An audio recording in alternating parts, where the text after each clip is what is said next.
Welcome back, everyone. My name is Triforce Addiction. So today we are going to be talking about the upcoming sniper rifle that will be released for Season 10, which is the SVD, aka the Dragunov. So of course, whenever you hear the word Dragunov, it's never really a good thing because the Dragunov has a track record within every Call of Duty game to be a very, very terrible sniper. Not only because it is a semi-auto, but it is also very weak in damage. So this gun has made its way into many Call of Duty games, Modern Warfare 2, Modern Warfare, Black Ops 1, you name it. This gun has been in Call of Duty for a very, very long time, but just never really used so often. So now it's going to get its time to shine in Season 10 for this game.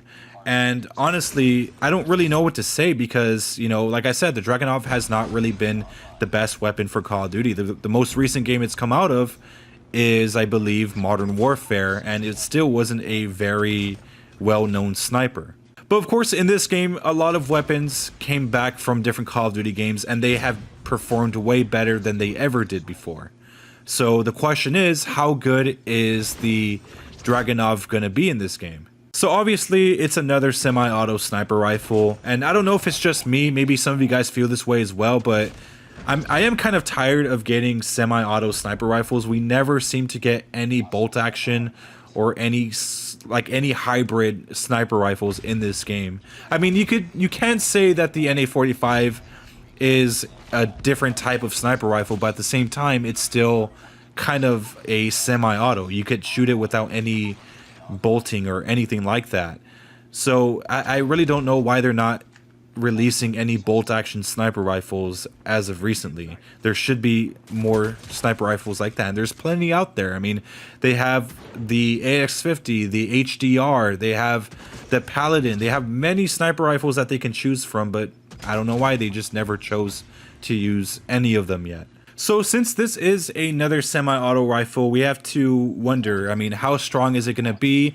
How fast is the fire rate going to be? And how well can it control? Recoil control is far more important than it is with bolt action because, of course, with bolt actions, you have an extremely high chance of getting a one-shot kill.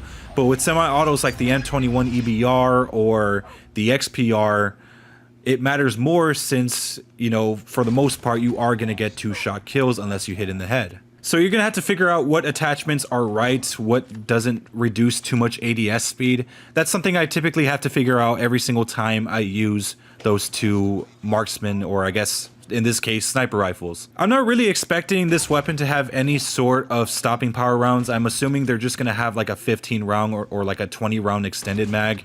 Maybe a fast reload, but I highly doubt it. So this weapon's more or less going to be the same unless they add some special sight like an iron sight. That would be pretty cool. But it's just mainly going to be a semi-auto sniper. So range, of course, isn't really going to be too much of a factor unless you're playing Battle Royale. So that's something we really don't have to worry about because, you know, these maps are medium sized and slightly large. You're not really going to have to worry about range since, you know, the damage is enough for you to always get at least a two-shot kill. With the XPR, you get over 50 damage no matter what range you are, so you're always going to score a two-shot kill. The same applies for the M21 EBR, but that one has a little bit more damage. I probably estimate that it's going to be around maybe 60 to 70 damage. I don't really see it going any higher than that. Maybe if you're up close, maybe you can get a one-shot kill to the body, but I highly doubt it. The fire rate is another thing that we do have to take into account. Sometimes it does change depending on what COD game it is. Like, for example, the Uzi, right? In Modern Warfare, typically the Uzis that have been released in the past have usually been very fast firing weapons, but in Modern Warfare, it became a very slow firing weapon. So we really don't know how fast this thing's going to shoot. Hopefully it's going to be fast enough for you to get a kill, even if it's in a close or medium range. Sometimes you do get caught up or you run into an enemy like without even knowing it, so maybe that can save you. Another thing that we do have to take into account, and I know this is never really talked about, but we do have to take note of the visual recoil. So visual recoil can sometimes be different from the actual recoil that it really gives. For example, when it came to the AK-47, they had to nerf the visual recoil because it was kind of jumping more than it should have. The same can be said about the XPR. For the most part, it gives off more visual recoil than the actual recoil itself. So sometimes they'll jump more, but really in reality, you're still kind of shooting straight.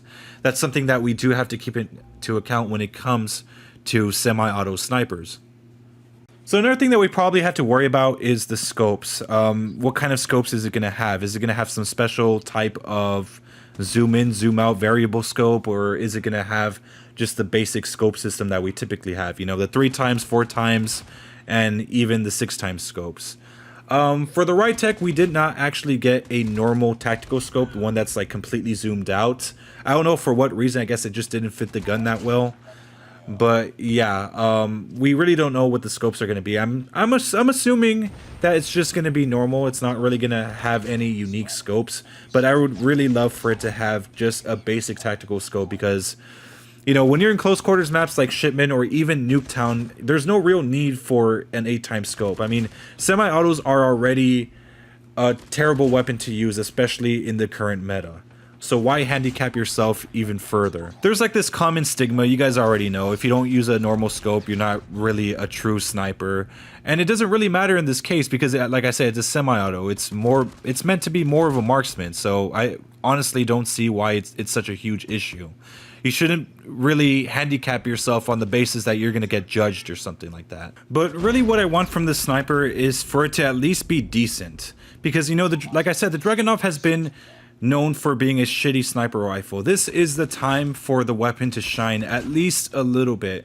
Not so much that it breaks the game, but something that can be very viable in some situations. Maybe it could be the go-to two-shot sniper, you know? It could be that one that everyone wants to use at some point in time. And since it is probably coming out with the legendary skin alongside an event challenge, perhaps it is going to be pretty good, at least for a time. So yeah, I'm really excited to see what legendary skin it has because, I mean, it'll probably be the most unique skin that it's ever had because, let's be honest, Modern Warfare did not have a lot of good epic skins or I guess legendary skins.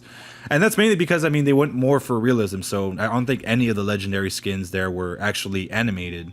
But anyways, let me know what you guys think down in the comments section below. Anyways, I hope you guys have a wonderful day. Make sure to leave a like, make sure to subscribe for some more COD mobile content, and I'll see you guys next time.